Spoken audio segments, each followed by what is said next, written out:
Alo, Da. salut, Ciao. Robert, Matei. Da, da.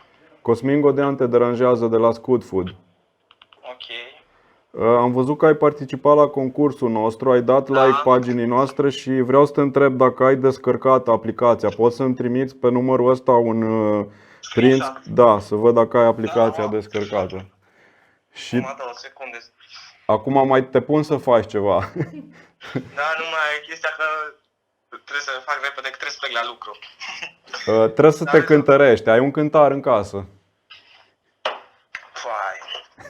Hai să văd, să rezolv și de cântat. Dacă ai un cântar în față, trebuie să-mi trimiți o poză cu tine pe cântar, să văd câte kilograme ai, să vedem câți vin. Trebuie să-ți dăm de la crama dealul dorului. Bun, numai stai să văd că acasă n-am, știi, dar să caut unul pe la vecin, ceva. Stai un pic, numai o secundă. Acum am numărul tău și o să stabilim o întâlnire când venim noi cu cântarul și te cântărim, ca să nu fie dubii.